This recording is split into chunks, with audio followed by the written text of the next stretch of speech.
आज की वीडियो में हम डिस्कस करेंगे एमपी बोर्ड क्लास 10 इकोनॉमिक्स के chapter number 2 sectors of Indian economy को। लास्ट वीडियो में हमने डिस्कस करा था ज्योग्राफी के chapter number 1 resources and development को, तो उस वीडियो को भी जाके देखना। चैप्टर स्टार्ट करते हैं से पहले क्लास 10 में कैसे तैयारी करनी है एंड क्लास 10 में सभी सब्जेक्ट्स की मार्किंग स्कीम समझना है तो वीडियो के डिस्क्रिप्शन में जाके देख सकते हो। चैनल पर लेक्चर सीरीज स्टार्ट हो चुकी है MP board class 10 social science subjects की। जो भी चैप्टर्स कंप्लीट हो चुके हैं उन सारे चैप्टर्स के वीडियोस का लिंक आपको डिस्क्रिप्शन में मिल जाएगा, इसलिए चैनल को सब्सक्राइब कर लेना एंड चैप्टर के नोट्स या पीडीएफ चाहिए टेलीग्राम पर जाके फॉलो कर लो।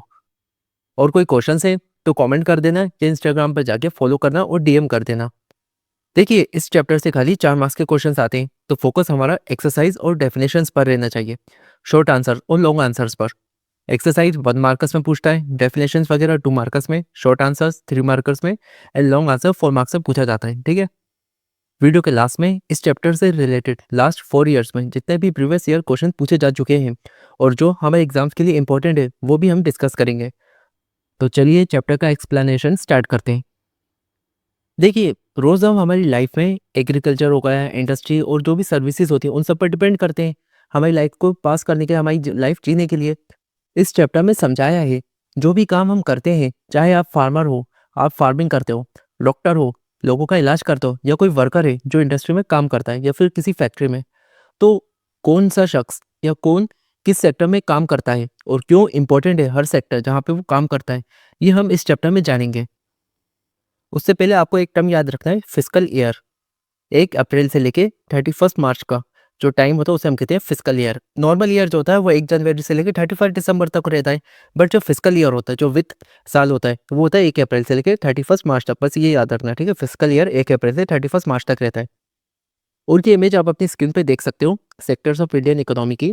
इसमें primary sector, secondary sector, tertiary sector, ये 3 सेक्टर को यहाँ पे बताया गया है। ओके, यहाँ पे आप देख पा रहे हो प्राइमरी सेक्टर में जो फार्मर है जो एग्रीकल्चर कर रहा है। ओके, सेकेंडरी सेक्टर में हमें इंडस्ट्रीज वगैरह दिख रही हैं और टर्शरी सेक्टर में कुछ सर्विसेज हैं, है ना, ये लोग जो है अपनी सर्विसेज दे रहे हैं। अब इस इमेज को आप समझ जाओगे चैप्टर के लास्ट में, जब आप पूरा चैप्टर अच्छे से समझा दूंगा मैं आपको। जो भी टॉपिक्स हम डिस्कस करने वाले हैं इस चैप्टर में, सबसे पहले हम देखेंगे इकोनॉमिक एक्टिविटीज़ क्या होती हैं, जो भी अलग अलग तरह के काम होते हैं वो क्या होते हैं। काम के बेसिस पे हमने 3 पार्ट्स में डिवाइड करा है। ओके, जो भी काम हम करते हैं उसको हमने बेसिकली 3 पार्ट्स में डिवाइड करा है। प्राइमरी सेक्टर जहाँ पे एग्रीकल्चर से रिलेटेड काम होता है, सेकेंडरी सेक्टर जहाँ पर इंडस्ट्रीज से रिलेटेड काम होता है, टर्शरी सेक्टर ये सर्विसेज देते हैं अपनी, ठीक है, सर्विस देते हैं। फिर हम देखेंगे जीडीपी क्या होती है, ग्रॉस डोमेस्टिक प्रोडक्ट क्या होता है। एक स्कीम को डिस्कस करेंगे जो कि ये MG NREGA, Mahatma Gandhi national rural employment guarantee act, ये 2005 में आया था। देन हम जानेंगे ऑर्गेनाइज सेक्टर और अनऑर्गेनाइज सेक्टर क्या होता है, और लास्ट में पब्लिक और प्राइवेट सेक्टर में क्या डिफरेंस है ये भी हम जानेंगे। ओके, अब होगा खेला, ये आप हो क्लास 10 का बच्चा, अब आप लोग करोगे खेला। तो चलिए स्टार्ट करते हैं। देखिए जो भी नोट्स मैंने बनाए ना, यहाँ पे मैंने पूरी एनसीईआरटी का चैप्टर पढ़ा है, फिर मैंने परीक्षा बोर्ड जो होती है वो परीक्षा अध्ययन जो होती हैं उनमें जो इंपॉर्टेंट क्वेश्चंस होते हैं उन्हें देखा, प्रीवियस ईयर के चैप्टर्स देखे कि कौन कौन से क्वेश्चन यहाँ से पूछे जा चुके हैं। उसके बाद मैंने ये पूरे चैप्टर के नोट्स बनाए। ओके, जो जो इंपॉर्टेंट इन्फॉर्मेशन है वो मैंने फिल्टर कर दी है, आपको बस चैप्टर को समझना है और नोट्स को नोट करना है अपनी नोटबुक के अंदर। इससे बाहर कुछ नहीं आएगा, मेरी गारंटी है। और जो भी चैप्टर्स कंप्लीट हो चुके हैं आप वीडियो के डिस्क्रिप्शन में जाके देख सकते हो। अभी तक 4 चैप्टर कंप्लीट करवा चुका हूँ मैं सोशल साइंस के। अब थोड़ा लेट हो गया मे बी, बट मेरी थोड़ी तबीयत ख़राब हो गई थी, बट अब मैं कोशिश करूँगा कि जल्द से जल्द चैप्टर की एक्सप्लेनेशन लाऊँ आप सबके लिए, बट उसके लिए मुझे आपका सपोर्ट भी चाहिए। चैनल को सब्सक्राइब कर लेना। ओके, पहले टॉपिक है हमारा इकोनॉमिक एक्टिविटीज़ क्या होती हैं। इकोनॉमिक एक्टिविटीज़ वो सारे काम, वो सारी एक्टिविटीज़ जो हम इनकम यानी पैसे कमाने के लिए करते हैं वो कहलाती हैं इकोनॉमिक एक्टिविटीज़। तो क्या मैंने कहा वो सारे काम, एक्टिविटीज़ का मतलब है काम जो कि हम परफॉर्म, जो कि हम करते हैं विद द ऑब्जेक्टिव। ऑब्जेक्टिव का होता है मकसद, किस मकसद के साथ, पैसे कमाने के मकसद से, with the objective of earning money, जिसकी वजह से गुड्स और सर्विसेज प्रोड्यूस होते हैं। ठीक है, अब भाई जाहिर सी बात है आप पैसे कैसे कमाओगे, अपनी सर्विसेज देके या फिर कोई सामान बेच के। ठीक है, तो इकोनॉमिक एक्टिविटीज़ में क्या होता है, गुड्स और सर्विसेज प्रोड्यूस होते हैं ताकि हम पैसे कमा सकें। इन्हीं को कहा जाता है इकोनॉमिक एक्टिविटीज़। इसका एग्जाम्पल देखते हैं, जैसे फार्मिंग, यहाँ पे जो किसान है ये काम कर रहा है, फार्मिंग कर रहा है। ठीक है, फिशिंग, यहाँ पे जो मछुआरा है मछली पकड़ रहा है। सेलिंग एनी प्रोडक्ट, आप कोई भी प्रोडक्ट सेल करो। मान लेता हूँ आप जो है एक ग्रोसरी स्टोर, एक छोटी सी दुकान चलाते हो, ठीक है, जहाँ पे आप ग्रोसरी का सामान बेचते हो। ये आप देख सकते हो ना, ये यहाँ पे ग्रोसरी स्टोर चला रहा है। अब भाई जो फार्मर है ये क्या प्रोडक्ट बना रहा होगा। अब जिस भी चीज़ की ये खेती कर रहा है, मैं मान लेता हूँ ये वीट है ना, जो वीट है उसकी खेती कर रहा है। फार्मर के लिए क्या है, ये इसका प्रोडक्ट है, ये इसके लिए इसका गुड है, ठीक है, प्रोडक्ट है। यहाँ पे जो फिशरमैन है इसके लिए इसका प्रोडक्ट क्या है, फिश है, ठीक है। फिशरमैन के लिए क्या है, उसका प्रोडक्ट फिश है। ये जो सेल्समैन है ये क्या दे रहा है, ये अपनी सर्विस दे रहा है, ठीक है, ये अपनी सर्विस दे रहा है लोगों को सामान बेच के। तो ये तीसरा वाला क्या कर रहा है, अपनी सर्विसेज दे रहा है। ये तीनों क्या कर रहा है, अपनी सर्विसेज दे रहा है, ठीक है, और कुछ ना कुछ गुड्स को प्रोड्यूस कर रहे हैं, कोई ना कोई सा गुड जो है उसको बना रहे हैं। तो क्या होती है इकोनॉमिक एक्टिविटीज़, वो सारे काम जो कि हम करते हैं किस मकसद के साथ, पैसे कमाने के मकसद के साथ, जिसकी वजह से गुड्स और सर्विस प्रोड्यूस होते हैं, ठीक है। जैसे एग्जांपल लिख देना, फार्मिंग, फिशिंग या कोई भी प्रोडक्ट आप सेल कर रहा हो। अब देखिए जो इकोनॉमिक एक्टिविटीज़ होती है ना, उन्हें हमने 3 पार्ट्स में डिवाइड करा है। पहला आता है एक्टिविटीज़, काम के बेसिस पे। दूसरा आता है एम्प्लॉयमेंट, रोज़गार के बेसिस पे। एंड थर्ड आता है ओनरशिप। ओनरशिप से मेरा मतलब है क्या जो आपकी जॉब है वो एक पब्लिक जॉब है, यानी सरकारी दामाद हो आप, ओके, सरकारी नौकरी आपकी, या फिर आप कोई प्राइवेट काम करते हो, ठीक है, अपना खुद का कोई बिजनेस वगैरह करते हो। और अगर अपन एक्टिविटीज़ काम के बेसिस पे देखें तो 3 पार्ट्स में डिवाइड है, primary sector, secondary sector, tertiary sector. इनको अभी डिस्कस करते हैं। एम्प्लॉयमेंट के बेसिस पे ऑर्गेनाइज और अनऑर्गेनाइज सेक्टर। देखो ऑर्गेनाइज सेक्टर क्या होता है, जहाँ पे गवर्नमेंट के द्वारा जो बनाए गए रूल्स रेगुलेशन उन्हें फॉलो किया जाता है। और अनऑर्गेनाइज सेक्टर में जो गवर्नमेंट के द्वारा बनाए गए रूल्स हैं उन्हें फॉलो नहीं किया जाता। सिंपल, अभी इतना ही याद रखना। और मैं आपको बता दूं, अगर आपने खाली ये वाले जो टॉपिक थे ना इन्हें कर लिया ना, आपके 4 मार्क्स या फिर मैं कहूँ 3 मार्क्स, 3 मार्क्स कहीं नहीं जा रहे हैं। यहाँ से क्वेश्चन हर साल आता ही आता है, जिसमें से प्राइमरी, सेकेंडरी और टर्शरी सेक्टर से तो हर साल क्वेश्चन पूछता ही पूछता है। कैसा क्वेश्चन पूछता है, सबसे पहले तो आपसे पूछ लेगा भाई इन सब का मीनिंग क्या होता है, या फिर फीचर्स पूछ लेगा, ठीक है, इन सब के क्या फीचर्स हैं। इन तीनों को, प्राइमरी, सेकेंडरी, टर्शरी सेक्टर को किन नामों से जाना जाता है। और 1 मार्कर्स में यहाँ से पूछ लेता है, जैसे आपको देखेगा primary sector, okay, primary sector लिख देगा, वो कहेगा इसका एक एग्जांपल दो, या फिर आपको एक एग्जांपल दे देगा और पूछेगा कि भाई ये किस में आता है। ये जो एग्जांपल मैंने दिया, मैं मान लेता हूँ मैंने यहाँ पे लिख दिया एग्रीकल्चर, आपसे पूछ लेगा ये जो एग्रीकल्चर है किस में आता है, प्राइमरी में आता है, सेकेंडरी सेक्टर में आता है या टर्शरी सेक्टर में आता है। मैं आपको बताता हूँ एग्रीकल्चर प्राइमरी सेक्टर में आता है, ठीक है। इस टाइप के क्वेश्चन यहाँ से पूछे जाते रहते हैं, ये आपको याद रखना है। ये वाला जो टॉपिक है, primary sector, tertiary sector, organise sector, unorganise sector, public sector, private sector, इनको आपको मिस नहीं करना। स्टार्ट करते हैं अपन प्राइमरी, सेकेंडरी और टर्शरी सेक्टर पे, ठीक है। तो एक्टिविटीज़ के बेसिस पे जो भी आप काम करते हो उसको 3 पार्ट्स में डिवाइड कर, प्राइमरी, सेकेंडरी, टर्शरी सेक्टर। अभी यहाँ पे एक ओवरव्यू देखते हैं, फिर आगे डिटेल में डिस्कस करते हैं। मेरी तबीयत बहुत ख़राब चल रही है इस महीने, ओके। मैं जानता हूँ कि मैं कैसे आपके लिए वीडियो बना रहा हूँ, तो इसलिए आप लोग सपोर्ट प्रोवाइड करता हूँ, ओके। फर्स्ट आता है प्राइमरी सेक्टर। प्राइमरी सेक्टर यानी एग्रीकल्चर से रिलेटेड जो भी काम होगा वो प्राइमरी सेक्टर में आता है। Secondary sector, industries, okay. Primary sector में जो भी गुड बना था ना, यहाँ पे जो भी गुड बना उससे जो भी यहाँ पे जो भी गुड था उससे जो भी हमने प्रोडक्ट बनाया है इंडस्ट्री में, वो आता है सेकेंडरी सेक्टर में। और टर्शरी सेक्टर यानी service sector, simple, tertiary sector service sector. Primary sector agriculture से रिलेटेड, सेकेंडरी सेक्टर इंडस्ट्री से रिलेटेड और टर्शरी सेक्टर सर्विसेज से रिलेटेड। ये जो तीनों सेक्टर है ना ये बहुत इंपॉर्टेंट है, और साथ में ये हमारी इकोनॉमी को, हमारे देश को स्ट्रॉन्ग बनाते हैं। यहाँ पे एग्जांपल लिखे हुए हैं, प्राइमरी सेक्टर के क्या एग्जांपल हैं, सेकेंडरी सेक्टर के क्या एग्जांपल है और टर्शरी सेक्टर के क्या एग्जांपल्स हैं। इन्हें आपको मिस नहीं करना है। ये जितने भी एग्जांपल मैंने लिखे ना इन्हें आपको रट लेना है।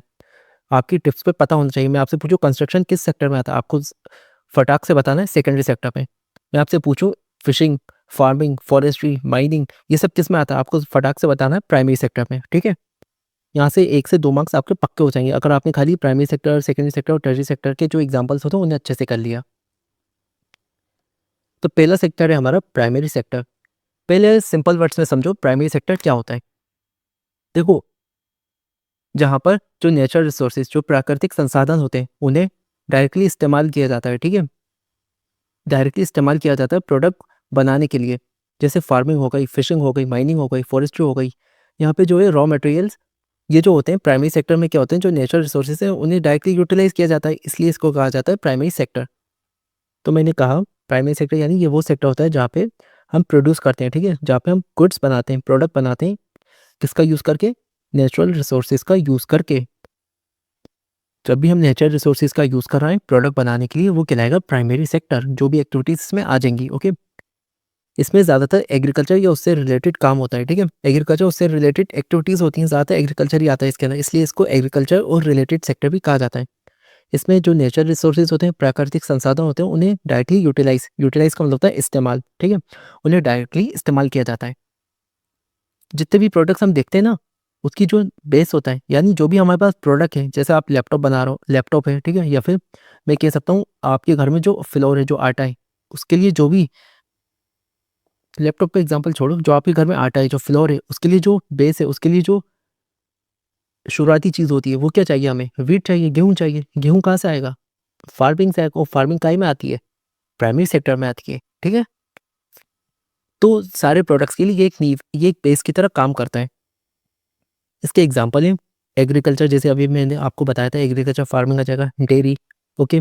मिल्क प्रोडक्शन, जैसे आपने गाय पाली, अब गाय से जो दूध निकला वो आप बेच रहे हो, ये भी आपका प्राइमरी सेक्टर में आ जाएगा। क्यों? क्योंकि जो गाय है वो एक तरीके से नेचुरल रिसोर्सेज तो है, उसका जो दूध है वो भी नेचुरल रिसोर्सेज है। फिर उस जो गाय होती है, उसका जो दूध होता है, उससे हम दही, रबड़ी वगैरह ये सब बना लेते हैं, ठीक है। मिल्क प्रोडक्ट्स जिसे हम कहते हैं। फिशिंग हो गई, भाई मछली हम पकड़ के बेच रहे हैं मार्केट में। मछली क्या है? नेचुरल रिसोर्सेज है। फॉरेस्ट्री हो गई, एनिमल हस्बेंड्री। एनिमल हस्बेंड्री क्या होता है? पशुपालन, ठीक है, जानवर को पालना फिर उनको बेचना। पोल्ट्री हो गई, मुर्गी पालन हो जाती है, ठीक है, जो मुर्गी होती हैं उन्हें पालते हैं, उनके जो एग्स होते हैं, जो मुर्गियाँ एग्स देती हैं उन्हें बेचते हैं, ये सब आ जाता है। माइनिंग, जहाँ से मिनरल्स निकालते हैं माइनिंग के थ्रू, है ना। तो ये सब इसमें आता है। अच्छा, फॉरेस्ट्री क्या होता है? देखो, फॉरेस्ट्री का मतलब होता है जो जंगल होते हैं ना, उनका सही तरीके से इस्तेमाल करना, जंगलों की देखभाल करना, जो उन्हें बचाना और उनका सस्टेनेबल यूज़ करना, ताकि लकड़ी, फल और जो भी हमें फॉरेस्ट से रिसोर्सेज मिलते हैं उन्हें हम अच्छे से यूज़ कर सकें और हमारा एनवायरनमेंट भी सेफ हो, ठीक है। सिंपल, फॉरेस्ट यानी जंगलों का इस्तेमाल करना इस तरीके से करना कि जंगलों को कोई नुकसान ना हो, ओके। सिंपल, ये याद रखना फॉरेस्ट्री में। बेसिकली आपको एग्जाम्पल याद रखना है, इतना डिटेल में नहीं जाएगा। यहाँ से आपको क्या याद रखना है? प्राइमरी सेक्टर, इसको किस नाम से जाना जाता है, इसका मीनिंग क्या होता है और इसके एग्जाम्पल्स क्या है, बस इतना याद रखो। यहाँ पे नेचुरल रिसोर्सेज को डायरेक्टली इस्तेमाल किया जाता है। देन सेकंड सेक्टर आता है हमारा सेकेंडरी सेक्टर। अब देखो, सेकेंडरी सेक्टर इंडस्ट्री से रिलेटेड, जो भी इंडस्ट्री से रिलेटेड एक्टिविटीज़ होंगी वो हमारा सेकेंडरी सेक्टर में आता है, ओके। भाई प्राइमरी सेक्टर में मैंने क्या करा, मैं मान लेता हूँ मैं फार्मिंग कर रहा था प्राइमरी सेक्टर में, मैंने यहाँ पे क्या उगाया, यहाँ पे मैंने उगाया वीट उगाया है, ठीक है, वीट उगाया। अब जो वीट है ये मेरा प्रोडक्ट था, प्राइमरी सेक्टर वाले जो थे उनका प्रोडक्ट था। अब सेकेंडरी सेक्टर में जब ये वीट जाएगा, सेकेंडरी सेक्टर में क्या होती है? इंडस्ट्रीज है ना। अभी जो वीट जब इंडस्ट्रीज में जाएगा, यहाँ पे जो वीट होगा, इससे क्या कर सकते हैं, इससे बहुत सारे प्रोडक्ट्स बनाए जा सकते हैं। जैसे जैसे जैसे यहाँ पे इससे बनाएगा, इस यहाँ पे इससे आटा बनाएंगे, ठीक है, आटा बनाएंगे, उसको पैकेट में भर के भेज देंगे आगे सेल करने के लिए। तो देख रहे हो आप, तो ये सारा काम इंडस्ट्रीज में होता है। इसके अलावा भाई जो फिश थी, है ना, फिश आई, फिश इंडस्ट्रीज में गई, इंडस्ट्रीज में फिश गई तो क्या हुआ, फिश को अच्छे से प्रोसेस करके बेचना स्टार्ट कर दिया। ये भी क्या है? सेकेंडरी सेक्टर में है ना, इंडस्ट्रीज में क्यों तो करा फिश को भी। इन सब के अलावा जो एग्स थे ना, एग्स एग्स मैं इंडस्ट्री में लाके उसकी अच्छे से पैकेजिंग करके मैंने बेच दी है। तो ये भी क्या है? इंडस्ट्री में काम कर रहा ना, तो ये क्या है? सेकेंडरी सेक्टर में आ जाएगा। तो वही है, ये जो सेक्टर होता है, जो सेकेंडरी सेक्टर होता है, ये उन सारी एक्टिविटीज़, उन सारे कामों को कवर करता है जिसके अंदर जो नेचर प्रोडक्ट्स होते हैं ना, जो प्राइमरी सेक्टर से हमें नेचुरल प्रोडक्ट्स मिलते हैं, जो नेचुरल प्रोडक्ट्स हमने प्राइमरी सेक्टर से बनाए थे, उनको दूसरे फॉर्म में कन्वर्ट कर देता है, चेंज कर देता है, ठीक है। किसके थ्रू? प्रोसेसिंग के थ्रू या फिर मैन्युफैक्चरिंग के थ्रू, ओके। अब प्रोसेसिंग और मैन्युफैक्चरिंग के लिए मशीन्स का यूज़ होता है, याद रखिए, आप देख पा रहे हो यहाँ पे, ठीक है। अब जैसे ये आयरन है, ये क्या है? नेचुरल रिसोर्सेज है। आयरन से हमने क्या बना ली? कार बना ली। तो ये जो कार बनी ना, ये कैसे बनी? मैन्युफैक्चरिंग और प्रोसेसिंग के थ्रू, याद रखना। मैंने जैसा कहा अभी इंडस्ट्रीज में काम होता है, तो इसलिए इस सेक्टर को इंडस्ट्रियल सेक्टर भी कहा जाता है। ये भी याद रखना है कि सेक्टर को किस नाम से भी जाना जाता है। इस पे भी क्वेश्चन पूछता है 1 मार्कस में।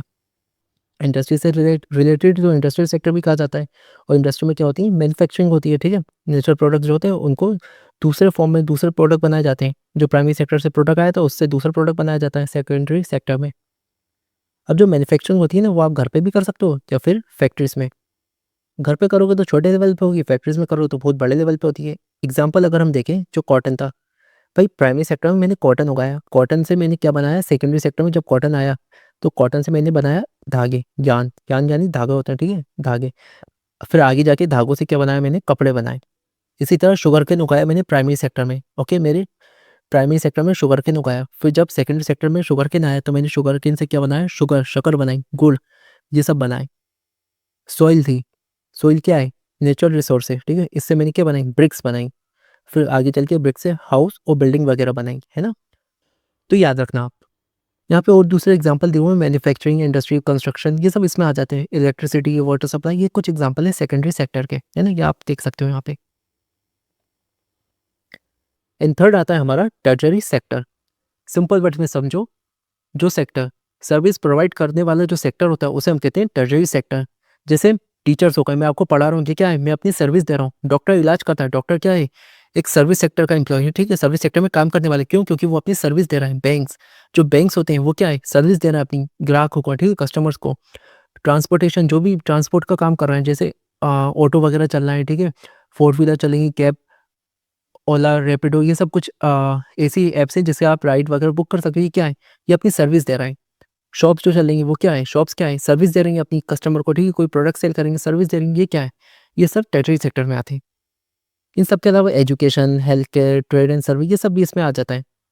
तो टर्शरी सेक्टर का अगर अपन मीनिंग जाने तो वो सारे काम, वो सारी एक्टिविटीज़ जो कि मदद करती हैं प्राइमरी और सेकेंडरी सेक्टर के डेवलपमेंट में, ठीक है। प्राइमरी और सेकेंडरी सेक्टर का विकास में जो चीज़ें, जो एक्टिविटीज़ मदद करती हैं वो कहलाता है टर्शरी सेक्टर। मैंने क्या कहा, टर्शरी सेक्टर वो होता है जहाँ पर वो सारे काम जो मदद करते हैं किसके डेवलपमेंट में, विकास में, प्राइमरी और सेकेंडरी सेक्टर के, वो कहलाता है मेरा टर्शरी सेक्टर। अभी मैं एग्जांपल से समझाऊंगा। टर्शरी सेक्टर को सर्विस सेक्टर कहा जाता है, क्यों कहा जाता है, क्योंकि ये सर्विस प्रोवाइड करता है। प्राइमरी और सेकेंडरी सेक्टर में जो काम करने वाले लोग होते हैं उन्हें, है ना, वही aid in support for the production process, जो प्राइमरी और सेकेंडरी सेक्टर तो उसमें सर्विस प्रोवाइड करता है। इसके एग्जांपल देखें, कम्युनिकेशन। अब भाई मैं फार्म पे, मैं खेत पे काम कर रहा हूँ, ठीक है, मुझे खेत पे काम करने के लिए लोगों की ज़रूरत है, तो मैं क्या करूँगा, दूसरे लोगों को बुलाऊंगा, ठीक है, कि भाई आ जाओ काम करने के लिए। कैसे कॉल करूंगा, कम्युनिकेशन के थ्रू, मोबाइल मोबाइल के थ्रू उन्हें कॉल करूंगा। तो ये मोबाइल क्या है, टर्शरी सेक्टर में आता है, ठीक है, एक सर्विस है ना, मोबाइल भी तो अपनी सर्विस है, तो टर्शरी सेक्टर में आ जाएगा। अब जब मैं क्रॉप्स उगा ली मैंने, मैं मान लेता हूँ मैंने यहाँ पे उगाया था राइस, ठीक है, अब मुझे राइस को कहाँ ले जाना है, मार्केट में ले जाना है। राइस को मार्केट में ले जाने के लिए क्या चाहिए मुझे, गाड़ी चाहिए, ट्रक चाहिए। तो ये जो ट्रक होगा ये क्या होगा, ये सर्विस सेक्टर में आएगा, ठीक है, ट्रांसपोर्ट। मुझे राइस को स्टोर करना है, मैं कल लेके जाऊंगा, राइस को स्टोर करना है, तो मैं क्या करूंगा, गोडाउन, वो जो गोडाउन होता है ना, स्टोरेज फैसिलिटी, जहाँ पे आप सामान को स्टोर करते हो, मैं राइस को गोडाउन के अंदर स्टोर कर दूंगा। ये जो स्टोरेज है ये क्या है, सर्विस दे रहा है आपने, ठीक है, जो गोडाउन है वो क्या है, एक तरीके की सर्विस है, टर्शरी सेक्टर में आता है, ठीक है। स्टोरेज फैसिलिटीज हो गई, बैंकिंग हो गई, ठीक है, मुझे लोन लेना है इंडस्ट्री वगैरह लगाने के लिए, ओके, बैंक से, तो बैंक मुझे लोन दे रहा, बैंक मुझे लोन देगा, क्यों, क्योंकि मुझे इंडस्ट्री लगानी है, तो ये बैंक क्या है, सर्विस सेक्टर में आ जाएगा। ट्रेड हो गई, ठीक है, जो मॉडर्न सर्विसेज हम यूज़ करते हैं, जैसे इंटरनेट हो गई, ठीक है, कॉल सेंटर्स, एटीएम, जहाँ से हम पैसे निकालते हैं, ठीक है, अपने कार्ड के थ्रू, सॉफ्टवेयर सर्विसेज। जिस सॉफ्टवेयर पे मैं आपको ये पढ़ा रहा हूँ, किस पे पढ़ा रहा हूँ, मैं आपको पावर पॉइंट पे पढ़ा रहा हूँ, ठीक है, पावर पॉइंट पे पढ़ा रहा हूँ, किसका, ये माइक्रोसॉफ्ट का है, ठीक है, पावर पॉइंट किसका सॉफ्टवेयर है, माइक्रोसॉफ्ट का है। तो ये क्या है, सॉफ्टवेयर क्या है, ये एक तरीके की सर्विस है, ये सब सर्विस सेक्टर यानी टर्शरी सेक्टर में आ जाते हैं, ठीक है। एजुकेशन, हेल्थ केयर, इन सबको भी याद रखना। ट्रांसपोर्ट हो गए, बैंकिंग हो गए, education, health care, trade, communication, ये सब सर्विस सेक्टर में आ जाते हैं। जो एग्जांपल है ना, मैंने यहाँ पे लिखा हुआ है, इस इमेज में मैंने एग्जांपल लिखा हुआ है, इन्हें आप मिस मत करना, ठीक है, बिल्कुल भी। अब देखो है क्या, ये जो तीनों सेक्टर है ना, प्राइमरी हो गए, सेकेंडरी हो गया, टर्शरी सेक्टर हो गया, ये एक दूसरे पे डिपेंड है, ठीक है, ये एक दूसरे पे क्या है, डिपेंड है। प्राइमरी, सेकेंडरी, टर्शरी सेक्टर एक दूसरे पे डिपेंड है। आपसे पहले पीवाईक्यूज में पिछले साल या उससे पहले शायद एक क्वेश्चन पूछा था कि भाई ये जो तीनों सेक्टर होते हैं क्या ये एक दूसरे पे डिपेंड है या नहीं है। देखो, ये एक दूसरे पे डिपेंड होते हैं, ठीक है। क्यों, क्योंकि अगर टर्शरी सेक्टर अपनी सर्विस नहीं देगा तो प्राइमरी और सेकेंडरी सेक्टर वालों को दिक्कत आ जाएगी, आएगी कि नहीं आएगी, आप खुद ही सोचो। अब देखो भाई, कंपेरिजन कैसे करते हैं, जो प्राइमरी सेक्टर, सेकेंडरी सेक्टर और जो टर्शरी सेक्टर, तीसरा सेक्टर था, ठीक है, हमें पता कैसे चलेगा कौन सा सेक्टर सबसे ज़्यादा हमारे देश में, हमारी इकोनॉमी में योगदान देता है, ठीक है। अब हमें इसका पता करने के लिए हम क्या करेंगे, हम कैलकुलेट करेंगे भाई, फर्स्ट जो प्राइमरी सेक्टर उसने कौन सा गुड बनाया, कौन सा प्रोडक्ट बनाया, सेकेंडरी सेक्टर ने कौन सा प्रोडक्ट बनाया है, टर्शरी सेक्टर वालों ने कौन सा प्रोडक्ट बनाया है, ठीक है। हम देखेंगे जो भी गुड्स और सर्विस इन्होंने प्रोड्यूस करें, गुड्स और service primary sector, tertiary sector वालों ने प्रोड्यूस करें, ओके, उनकी हम वैल्यू निकालें, उनकी क्या कीमत हो सकती है। जैसे एग्जांपल के तौर पे अगर मैं आपको बताऊँ, मान लेता हूँ जो प्राइमरी सेक्टर वाले थे उन्होंने गुड्स बनाए जिसकी कीमत है 50 लाख रुपए, ठीक है, 50 लाख रुपए।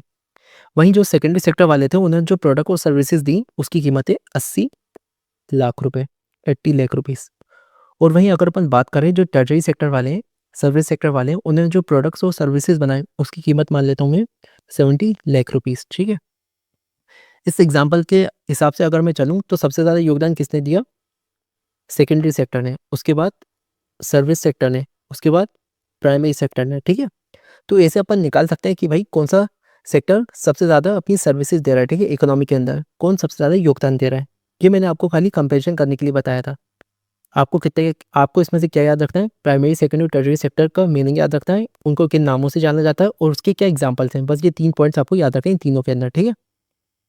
और ये जो तीनों सेक्टर्स हैं आपस में क्या है? इंटरडिपेंडेंट है, ठीक है, एक दूसरे पे डिपेंड करते हैं। इन तीनों सेक्टर का एक दूसरे के बगैर काम नहीं चलेगा। देन जो नेक्स्ट टॉपिक आता है हमारा वो है जीडीपी। जीडीपी का फुल फॉर्म होता है ग्रॉस डोमेस्टिक प्रोडक्ट। देखो इसका मीनिंग समझो, एक साल के अंदर, ठीक है, एक कंट्री के अंदर, एक साल में एक कंट्री के अंदर जितने भी गुड्स और सर्विसेज प्रोड्यूस हुए हैं, कौन से goods and service? Final goods and services, उसकी जो टोटल वैल्यू होगी ना, जितने भी गुड्स और सर्विस प्रोड्यूस हुए हैं एक साल के अंदर एक कंट्री के अंदर, उसकी जो टोटल वैल्यू होती है उसको जब अपन ऐड कर देते हैं, ठीक है, उसकी वैल्यू को, सारे गुड्स एंड सर्विस की वैल्यू को जब अपन ऐड कर देते हैं हमें क्या मिल जाता है? जीडीपी, ग्रॉस डोमेस्टिक प्रोडक्ट, है ना। GDP, gross domestic product is the value. क्या होती है? ये वैल्यू होती है किसकी? सारे फाइनल गुड्स और सर्विसेज, ठीक है, जितने भी गुड्स और सर्विसेज प्रोड्यूस हुए हैं, बने हैं, प्रोड्यूस का मतलब बनना, कहाँ पर? विद इन अ कंट्री, एक किसी देश के अंदर या फिर कंट्री की बॉर्डर के अंदर, वही सेम मीनिंग है कंट्री के अंदर, एक साल के अंदर, ठीक है। तो ये होता है जीडीपी। अच्छा, जो जीडीपी होता है ना उसमें खाली जो वैल्यू होती है ना फाइनल गुड्स और सर्विसेज की, उसको इंक्लूड किया जाता है। कैसे? देखो, यहाँ मैंने एक एग्जांपल लिया जिससे आपको एक बेटर अंडरस्टैंडिंग हो जाएगी फाइनल गुड्स एंड सर्विस क्या होते हैं।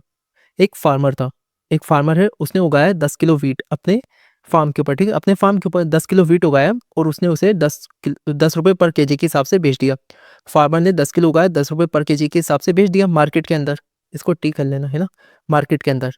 तो उसने कितने का बेचा अपना सामान? 100 रुपये का, ठीक है, 10 किलो वीट 100 रुपये का बेचा। अब फार्मर ने बेचा, किसे बेचा? ट्रेडर को बेचा, ठीक है, ये पहला फार्मर था। इसने 10 किलो वीट उगाया और 10 रुपये पर केजी के हिसाब से मार्केट में बेच दिया। किसको बेचा? व्यापारी को बेचा, ठीक है। व्यापारी जो था उसने ये जो वीट था इसको खरीदा और उसको पीसा। ग्राइंड का मतलब होता है पीसना। ये जो ट्रेडर था उसने वीट को खरीदा और उसको पीसा, ठीक है, उसको पिसवा के फ्लोर आटा बना दिया। अब उस व्यापारी ने, उस ट्रेडर ने क्या करा? इस फ्लोर को, इस आटे को 12 रुपये पर केजी के हिसाब से बेच दिया। 10 किलो वीट था तो 12 रुपये पर केजी के हिसाब से जो 10 किलो आटा उसने बेचा, ठीक है, वो 120 का बेचा। और फाइनली उसने ये जो आटा बेचा था एक मैन्युफैक्चरर को बेचा था, ठीक है। उस मैन्युफैक्चरर ने क्या खरीदा? इस 10 किलो आटे को 120 रुपये का 10 किलो आटा खरीद के उससे क्या बनाई? कुकीज़ बनाई, ठीक है, बिस्किट बना दिए। और उसने उसे 200 रुपये पर केजी के हिसाब से, यानी 10 किलो आटे की उसने कुकीज़ बनाई और 10 किलो कुकीज़ उसने 200 रुपये की बेच दी, ठीक है। तो पहला क्या था? फार्मर था। फार्मर ने क्या उगाया? 10 किलो वीट उगाया, ठीक है, और उसे 100 रुपये में बेच दिया। इसको बेचा? ट्रेडर को बेचा। ट्रेडर ने कितने में खरीदा इसे? 10 रुपये पर केजी के हिसाब से, ठीक है। आटा बनाया और आटे को 12 रुपये पर केजी के हिसाब से, 12 रुपये पर केजी के हिसाब से 120 रुपये में बेच दिया। किसको बेच दिया? मैन्युफैक्चरर को, ठीक है। मैन्युफैक्चरर ने क्या खरीदा? ये जो 10 किलो है, ठीक है, यहाँ पे 10 लिख लेना। तो जो ये मैन्युफैक्चरर था उसने क्या करा? ये जो 10 किलो आटा खरीदा था उसे, 10 किलो आटा जो खरीदा उससे कुकीज़ बनाई और उन कुकीज़ को 200 रुपये के हिसाब से बेच दिया, ठीक है, मीन्स 20 रुपये पर केजी के हिसाब से। तो ये जो 10 किलो कुकीज़ थी ना, ये जो फाइनल वैल्यू है हमारी, ठीक है, ये फाइनल वैल्यू है, ये फाइनल प्रोडक्ट है, फाइनल गुड्स है, ठीक है, फाइनल प्रोडक्ट है। इसी की वैल्यू को ऐड किया जाएगा जीडीपी कैलकुलेट करते टाइम। ये जो पहले 10 किलो आटा था, ओके, और पहले जो 10 किलो वीट था, ठीक है, जो फार्मर ने बनाया, 10 किलो आटा था, ठीक है, जो ट्रेडर ने पिसवाया, इसकी वैल्यू ऑलरेडी इन कुकीज़ में ऐड हो चुकी है, ठीक है, इसलिए इसको ऐड नहीं किया जाएगा इस वैल्यू को। इसी को हम कहते हैं डबल काउंटिंग की प्रॉब्लम। यानी अगर जीडीपी के अंदर जो इंटरमीडिएट गुड्स, मतलब जो गुड्स हमने यूज़ कर रहे हैं फाइनल गुड्स बनाने के लिए, ठीक है, उन्हें कहते हैं इंटरमीडिएट गुड्स। अगर हम जीडीपी को कैलकुलेट करते टाइम इंटरमीडिएट गुड्स और फाइनल गुड्स दोनों को काउंट करेंगे, इससे क्या होगा, एक ही वैल्यू को हमने बार बार काउंट हो जाएगी, जिससे डबल काउंटिंग की प्रॉब्लम आती है और जीडीपी के जो नंबर्स होंगे वो गलत हो सकते हैं। ठीक है, तो वही है, इंटरमीडिएट गुड्स और जो रॉ मटेरियल्स की वैल्यू होती है उसको जीडीपी के अंदर इंक्लूड नहीं किया जाता है। ठीक है, खाली जो फाइनल गुड्स और सर्विस होते हैं उनको इंक्लूड किया जाता है जीडीपी को कैलकुलेट करते टाइम। ठीक है, तो इंटरमीडिएट गुड्स क्या होते हैं?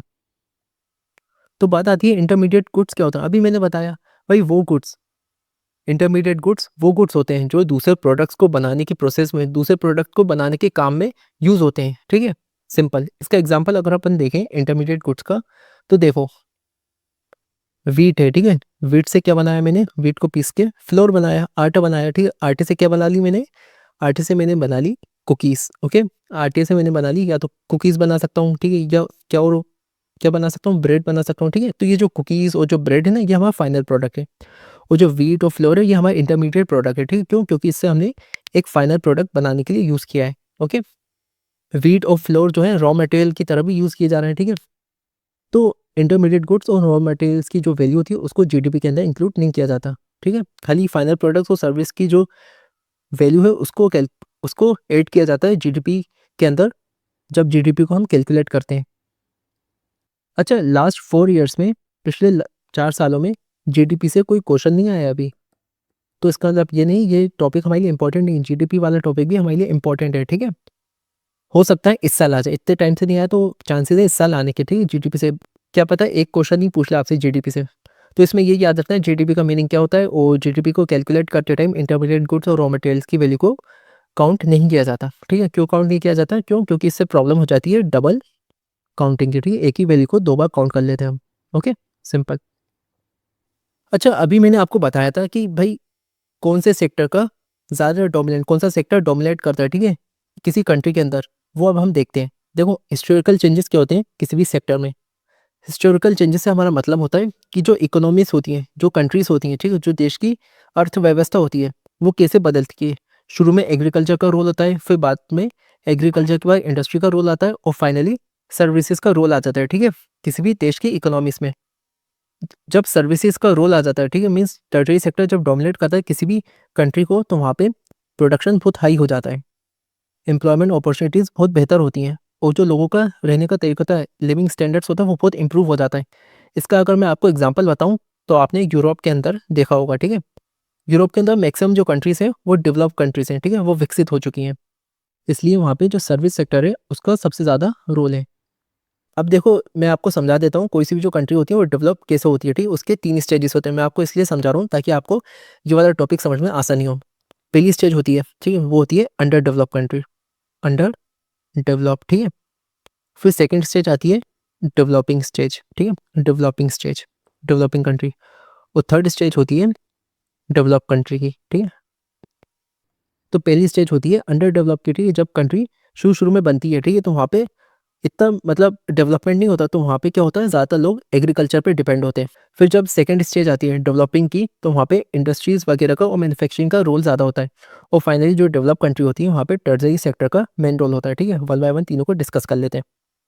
तो जैसा मैंने कहा, किसी भी कंट्री का जो डेवलपमेंट होता है उसकी जो स्टेजेस होती हैं वो 3 स्टेजेस होती हैं। पहली आती है अर्ली स्टेज। अर्ली स्टेज में क्या होगा, एग्रीकल्चर का मेन रोल होता है। ठीक है, डोमिनेंट सेक्टर होता है एग्रीकल्चर।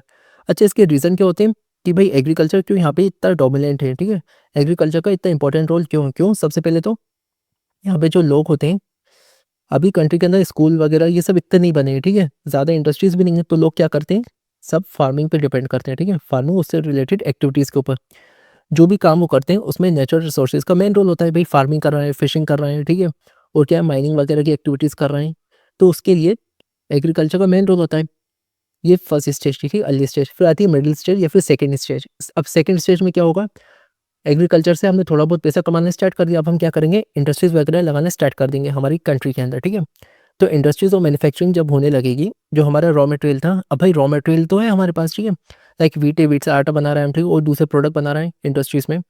जो लैंड है, ठीक है, जो आयरन है, आयरन मान लो है ना, आयरन जो लोहा है उसको हम यूज़ करके इंडस्ट्रीज़ में अलग अलग तरह के चीज़ें बना रहे हैं। ठीक है, जैसे कार वगैरह हो गई, तो इंडस्ट्रीज़ और मैन्युफैक्चरिंग का सेकंड स्टेज में मेन रोल हो जाता है। ठीक है, इसी को हम कहते हैं इंडस्ट्रियलाइजेशन, जिसकी वजह से क्या होता है, फैक्ट्रीज बनती हैं। अब जो लोग थे जो एग्रीकल्चर में काम करते थे वहाँ से कुछ लोग निकल के इंडस्ट्रीज़ में काम करने लगेंगे, ठीक है? पहले क्या थे, सब एग्रीकल्चर में थे, अब सेकंड स्टेज में क्या होगा, इंडस्ट्रीज़ का रोल बढ़ गया है, ठीक है? तो यहाँ पे जो लोग पहले एग्रीकल्चर में थे वहाँ से कुछ लोग आके इंडस्ट्रीज़ में काम करने लगेंगे। अब भाई एग्रीकल्चर अच्छा चल रहा है, इंडस्ट्रीज़ वगैरह अच्छी चलेंगे, हमारे पास क्या आ गया है, हमारे पास आ गया है पैसा, ठीक है? अब हमारे पास पैसा आ गया। अब जब पैसा आ जाएगा तो हम क्या बनाएँगे?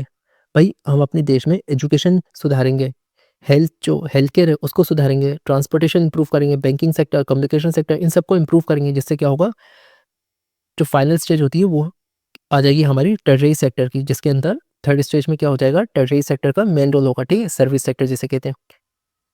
जितना मजबूत आपका सर्विस सेक्टर रहेगा, उतना ही मजबूत, उतना ही सपोर्ट, उतना ही ज़्यादा सपोर्ट आपका प्राइमरी और सेकेंडरी सेक्टर को मिलेगा, ठीक है? क्योंकि हमने देखा था टेररिरी सेक्टर क्या होता है, ये एक ऐसा सेक्टर होता है जो प्राइमरी और सेकेंडरी सेक्टर को मदद प्रोवाइड करता है, ठीक है? सपोर्ट प्रोवाइड करता है। अगर हम इंडिया की बात करें तो हम अभी सेकेंडरी और टर्टरी सेक्टर के बीच में चल रहे हैं। इंडिया जो है अभी डेवलपिंग कंट्री है, ठीक है? इंडिया जो है अभी डेवलपिंग कंट्री है, याद रखना। इंडिया जो है अभी डेवलपिंग कंट्री है, तो इसलिए इंडिया के अंदर industries and service sector grow कर रहा है, ठीक है? और एक टाइम आएगा जिसके बाद जो इंडस्ट्रियल सेक्टर होगा ना, उस वो कम हो जाएगा सर्विस सेक्टर से। सर्विस सेक्टर का मेन रोल होगा इंडिया के अंदर। ओके, तो हिस्टोरिकल चेंजेस क्या होते हैं सेक्टर में? अर्ली स्टेज में एग्रीकल्चर का मेन रोल होता है, मिडिल स्टेज में इंडस्ट्रीज का रोल होता है, और फाइनली जो फाइनल स्टेज होती है उसमें टेररिरी सेक्टर का मेन रोल होता है, ठीक है? सर्विस सेक्टर का।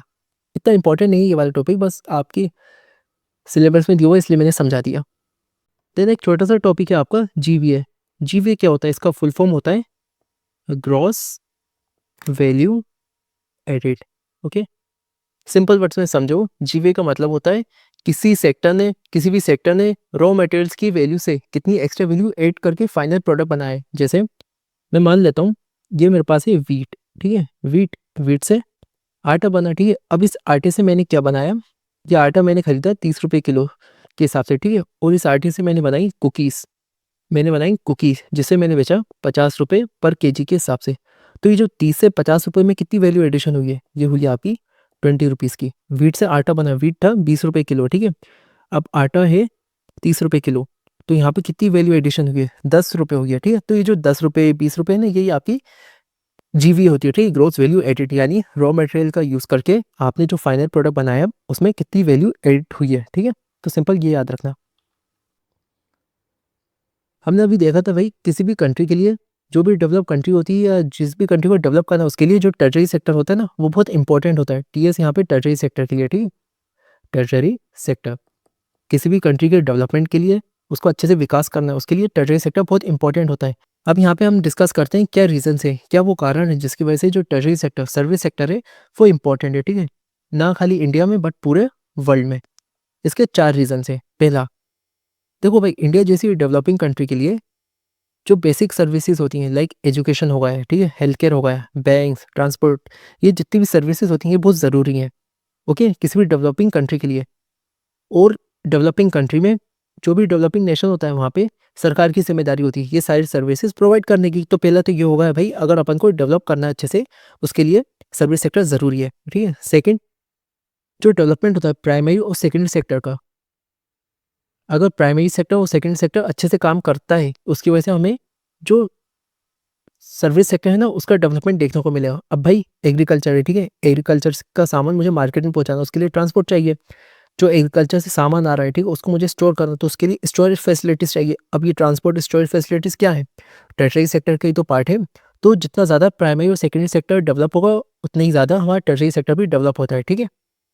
तो प्राइमरी सेक्टर और सेकेंडरी सेक्टर की इंपॉर्टेंस के लिए भी टर्शरी सेक्टर ज़रूरी होता है। पहला क्या होगा, किसी भी डेवलपिंग कंट्री के लिए टर्शरी सेक्टर इंपॉर्टेंट होता है। दूसरा, प्राइमरी सेक्टर और सेकेंडरी सेक्टर को अगर अच्छे से डेवलप करना, उसका विकास अच्छे से हो, ठीक है, प्राइमरी और सेकेंडरी सेक्टर का, उसके लिए भी जो सर्विस सेक्टर होता है, जो टर्शरी सेक्टर होता है वो ज़रूरी होता है। थर्ड रीज़न क्या आता है, अब भाई जैसे जैसे लोगों की जो इनकम होती है ना वो बढ़ती है, लोगों की इनकम बढ़ती है तो जो लोगों की डिमांड होती है ना वो भी बढ़ती है, ठीक है? जैसे जैसे इनकम बढ़ेगी लोगों की डिमांड भी बढ़ती है, तो इससे क्या होता है, जो लोग होते हैं वो डिमांड करना, अब वो इस बात की डिमांड करना स्टार्ट कर देंगे कि भाई हमें और सर्विसेज चाहिए। जैसे टूरिज्म, हमें घूमने के लिए जगह चाहिए। अब मेरे पास पैसा आ गया, मैं क्या करूँगा, शॉपिंग करूँगा, अपनी जो बीवी है उसको शॉपिंग पे लेके जाऊँगा।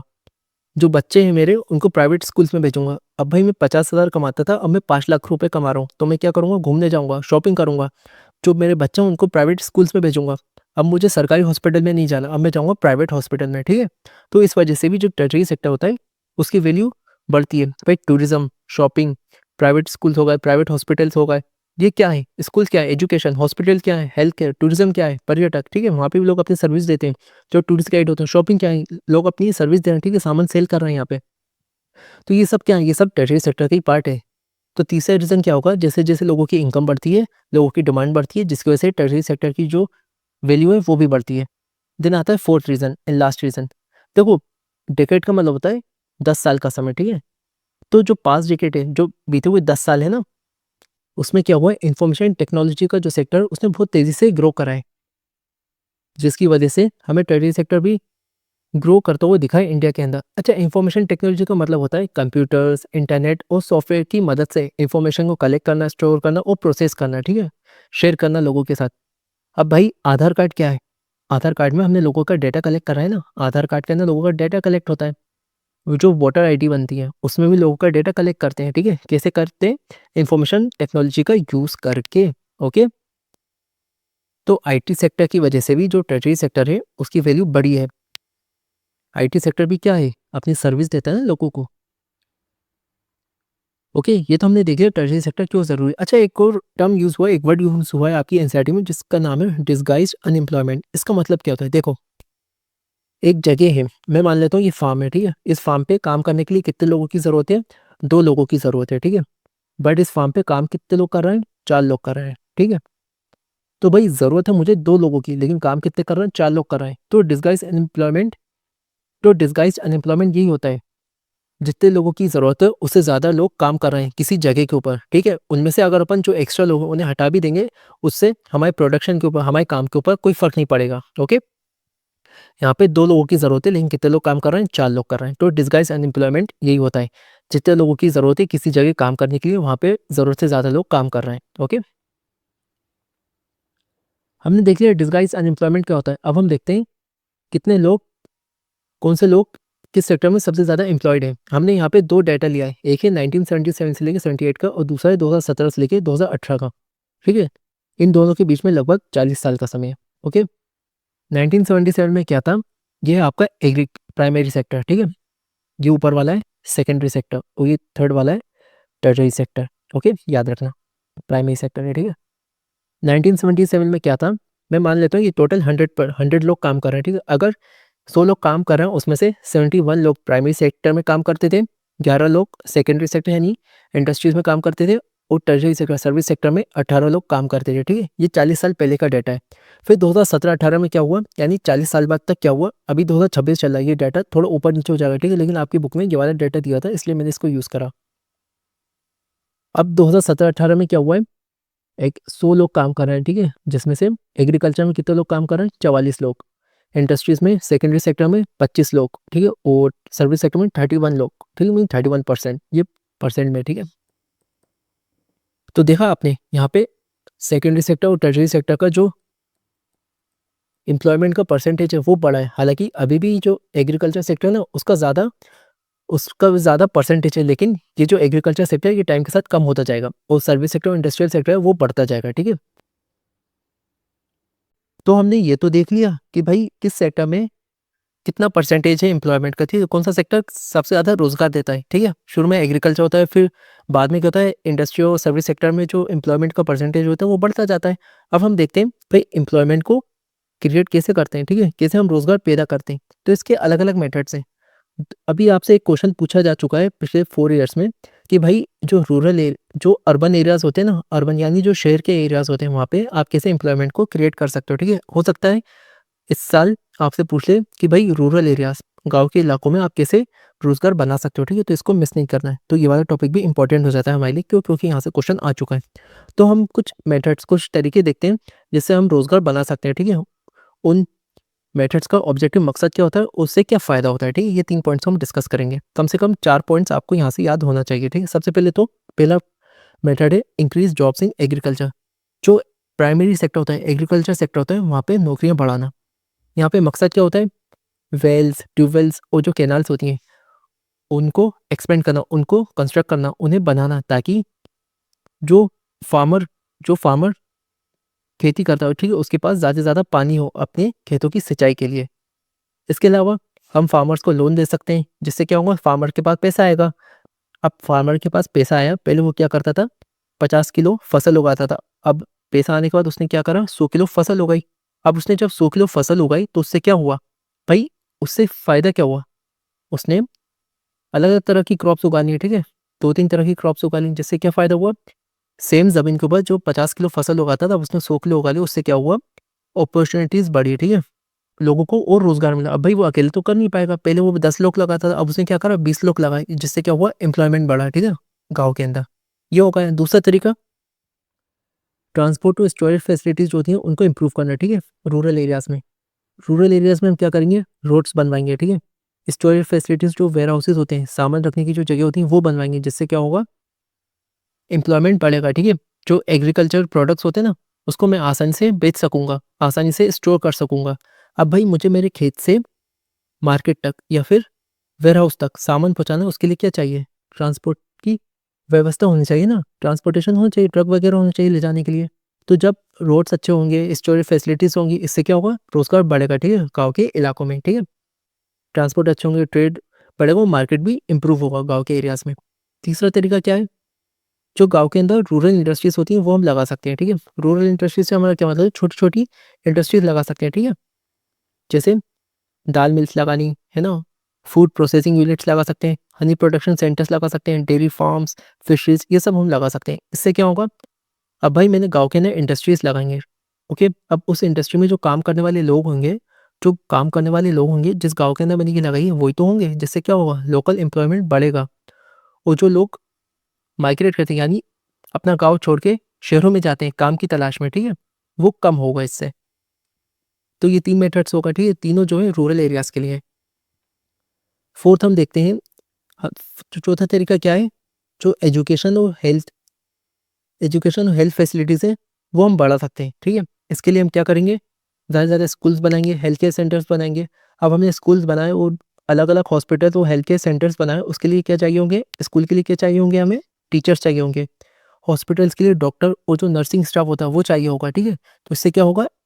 बहुत बड़े लेवल पे एम्प्लॉयमेंट बढ़ेगा, ठीक है? सोशल सेक्टर में, वही सर्विस सेक्टर के अंदर, ठीक है? पाँचवा तरीका क्या है? टूरिज़्म को डेवलप करना, ठीक है? जो पर्यटक आते हैं, ठीक है? जो टूरिस्ट आते हैं, उनके लिए जो अलग-अलग जगह होती हैं घूमने के लिए, उन्हें ज़्यादा से ज़्यादा डेवलप करना, उन्हें और बढ़ाना। इससे क्या होगा? घूमने की जो जगह होंगी, टूरिस्ट डेस्टिनेशन होंगी, वो बढ़ेंगी।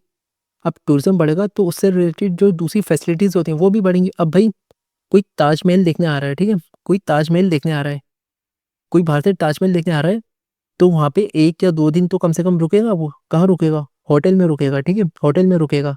खाना खाएगा, कहाँ खाएगा? रेस्टोरेंट में खाएगा। खाएगा, नहीं खाएगा, ठीक है?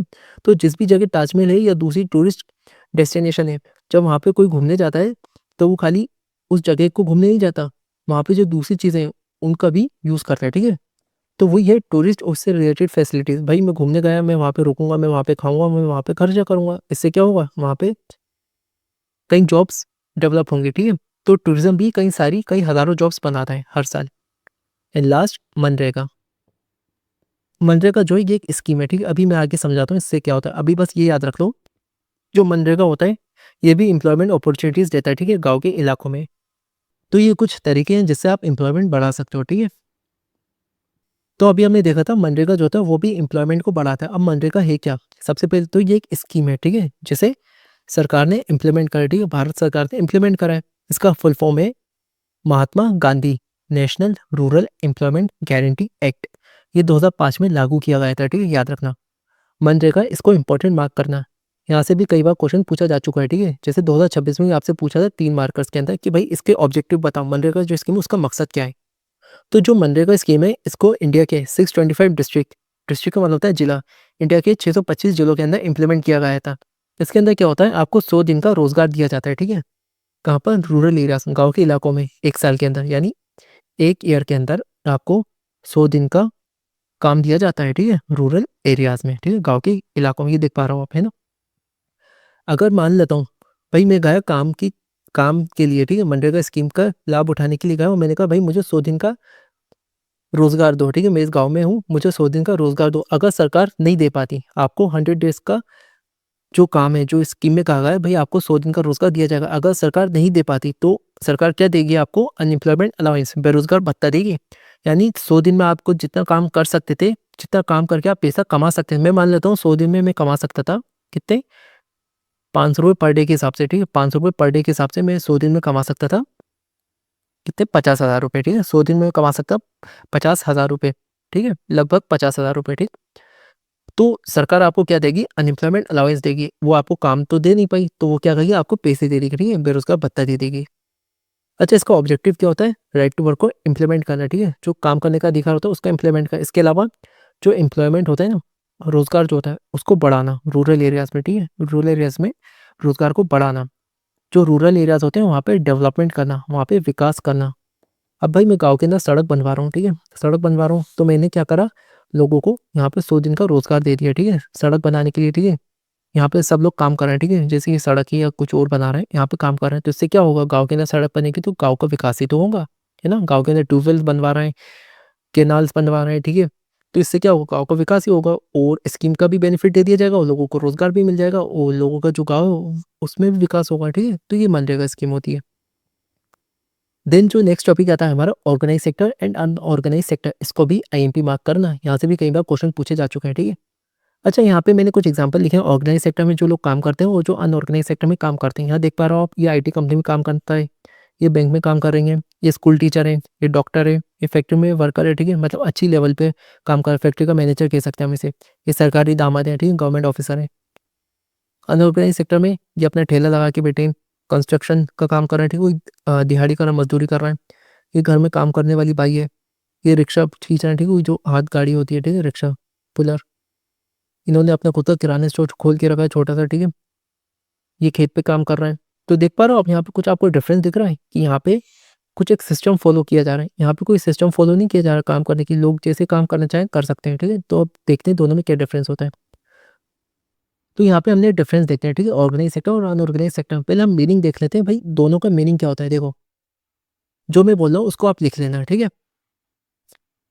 ऑर्गेनाइज सेक्टर वो सेक्टर होता है जहाँ पे गवर्नमेंट के द्वारा जो रूल्स एंड रेगुलेशन बनाए गए हैं उनको फॉलो किया जाता है। जो लोग यहाँ पे काम करते हैं ऑर्गेनाइज सेक्टर में, उनको मंथली सैलरी मिलती है। कितने घंटे काम करेंगे वो फिक्स होता है और उनको काम करने के कुछ बेनिफिट्स भी मिलते हैं, ठीक है? एम्प्लॉय बेनिफिट्स जिन्हें हम कहते हैं। क्या बेनिफिट्स होते हैं अभी हम बात करेंगे। वहीं अगर अपन बात करें किसकी? अनऑर्गेनाइज सेक्टर की, तो अनऑर्गेनाइज सेक्टर वो सेक्टर होता है जहाँ पे गवर्नमेंट के द्वारा जो रूल्स और रेगुलेशन बनाए गए हैं, ठीक है, कि भाई आपको अपने लोगों से कैसे काम करवाना है, जनरली उन्हें फॉलो नहीं किया जाता। यहाँ पे जो सैलरी होती है वो भी कभी मिल रही है, कभी नहीं मिल रही, ठीक है? बेसिकली आपको डेली वेजेस पे यहाँ पे काम कराया जाता है और कोई जॉब सिक्योरिटी नहीं होती। भाई मान लो आप बीमार पड़ गए तो यहाँ से आपको टाटा बाय बाय कर देंगे, टाटा बाय बाय, ठीक है? कल से आने की ज़रूरत नहीं है। और यहाँ पे कोई भी आपको एम्प्लॉय बेनिफिट्स नहीं दिए जाते, ठीक है? अब वन बाय वन ये पॉइंट्स को अपन डिस्कस करते हैं। पहला पॉइंट आता है जॉब सिक्योरिटी। भाई अगर मैं ऑर्गेनाइज सेक्टर में काम कर रहा हूँ तो मेरी जॉब सिक्योरिटी है। मुझे कंपनी ने 6 महीने के लिए हायर किया, ठीक है? कि भाई 6 महीने तक हम आपसे काम करवाएँगे। तो भाई 6 महीने से पहले आप मुझे निकाल नहीं सकते। क्यों? क्योंकि पहले एक कॉन्ट्रैक्ट होता है, ठीक है? जिसके अंदर ये कहा जाता है कि भाई आपको 6 महीने के लिए या 1 साल के लिए हायर कर रहा है। वहीं अनऑर्गेनाइज सेक्टर में ऐसा कुछ नहीं होता। यहाँ पे कोई जॉब सिक्योरिटी नहीं होती। आपको जब चाहे निकाल सकते हैं काम से। सेकंड आते हैं रूल्स एंड रेगुलेशंस। भाई गवर्नमेंट के द्वारा जो बनाए गए रूल्स एंड रेगुलेशन है कि भाई आपको एम्प्लॉयज़ से कैसे काम करवाना है, ठीक है? एम्प्लॉयज़ को गुलाम नहीं बनाना है, एम्प्लॉयज़ को इंसानों की तरह ट्रीट करना है।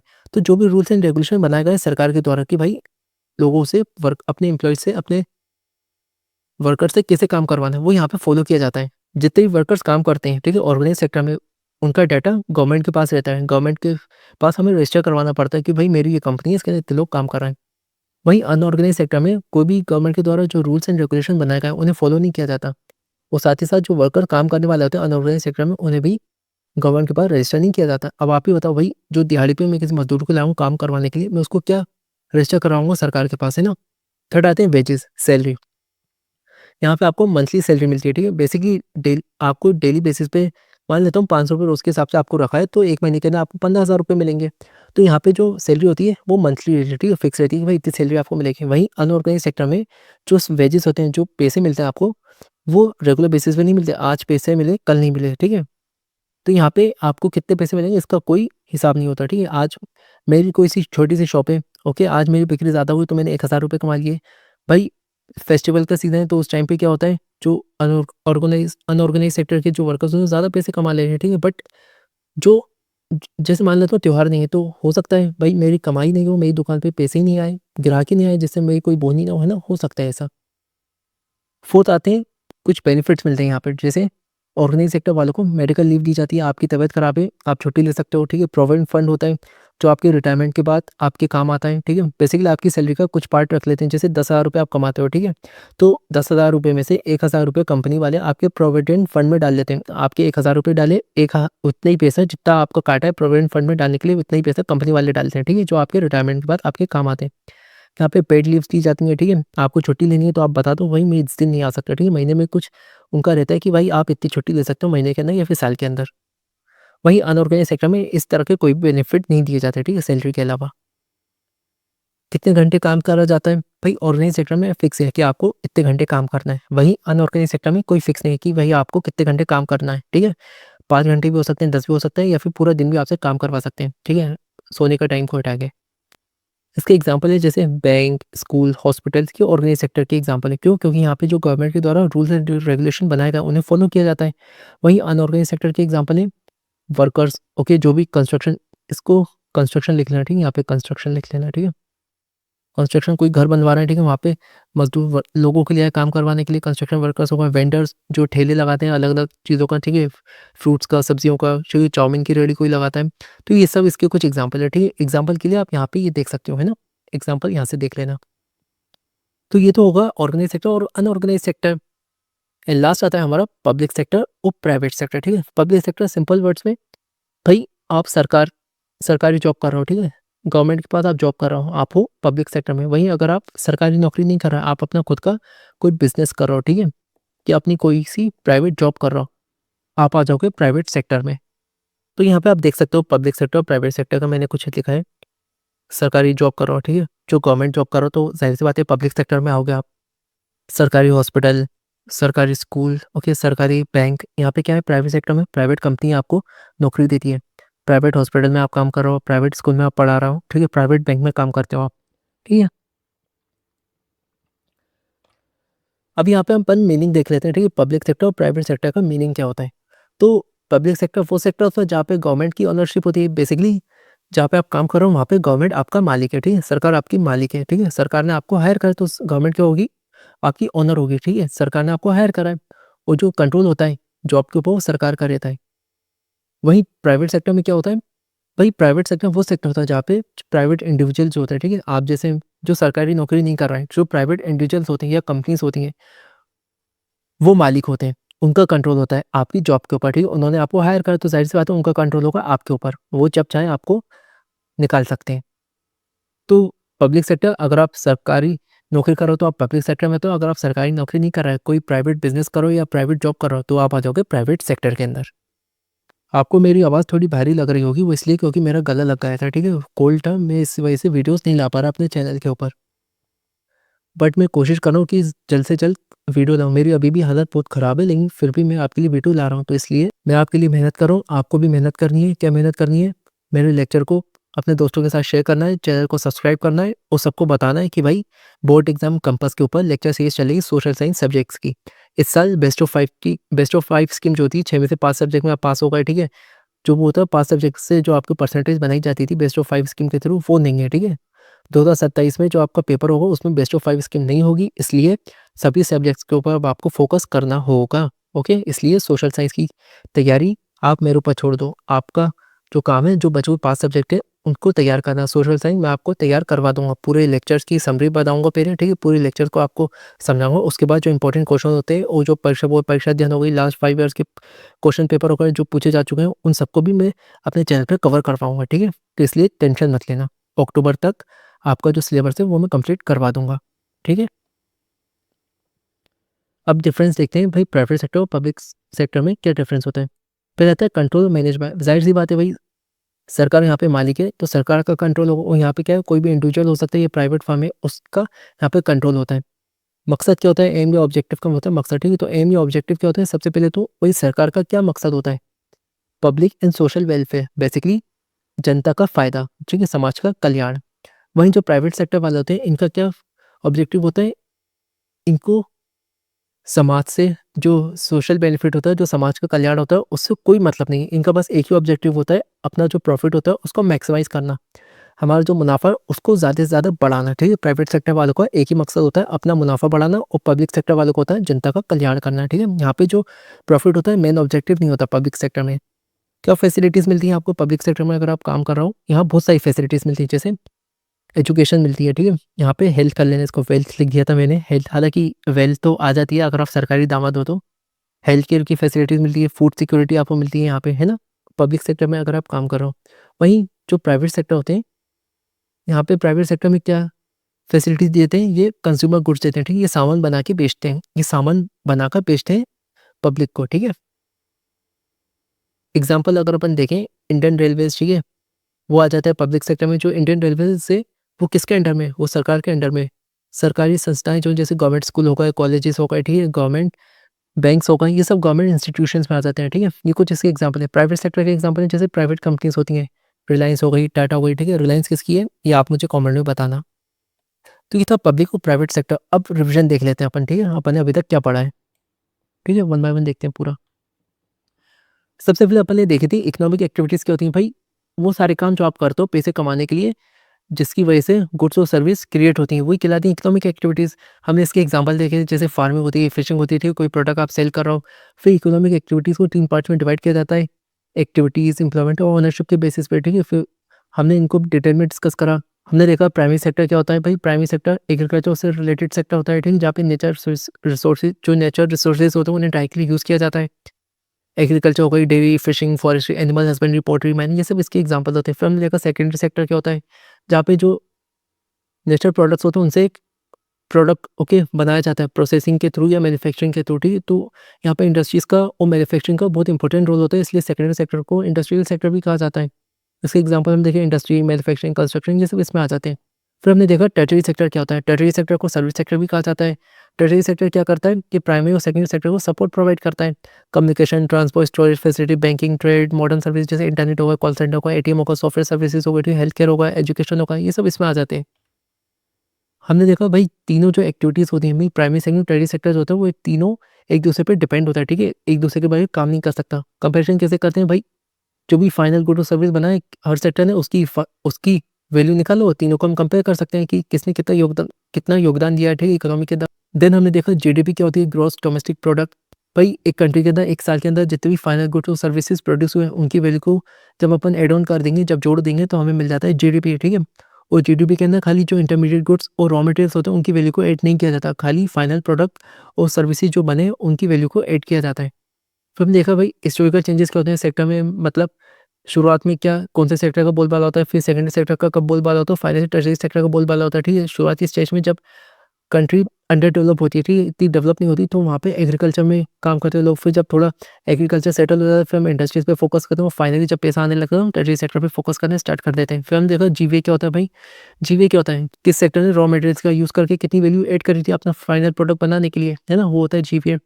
फिर हमने देखा टर्टियरी सेक्टर की इंपॉर्टेंस क्यों बढ़ती जा रही है। 4 रीजंस हमने डिस्कस करे थे। पहला तो डेवलपिंग कंट्री के लिए जो टर्टियरी सेक्टर वो इंपॉर्टेंट होता है। दूसरा हमने देखा प्राइमरी और सेकेंडरी सेक्टर जब डेवलप करता है तो टर्टियरी सेक्टर भी डेवलप करता है साथ में, ठीक है? और थर्ड रीज़न हमने देखा था, जैसे-जैसे लोगों की इनकम बढ़ती है तो लोगों की डिमांड बढ़ती है, जिसकी वजह से टर्टियरी सेक्टर भी ग्रो करता है। और लास्ट और फोर्थ हमने देखा था इन्फॉर्मेशन टेक्नोलॉजी की वजह से भी टर्टियरी सेक्टर ग्रो कर रहा है, ठीक है?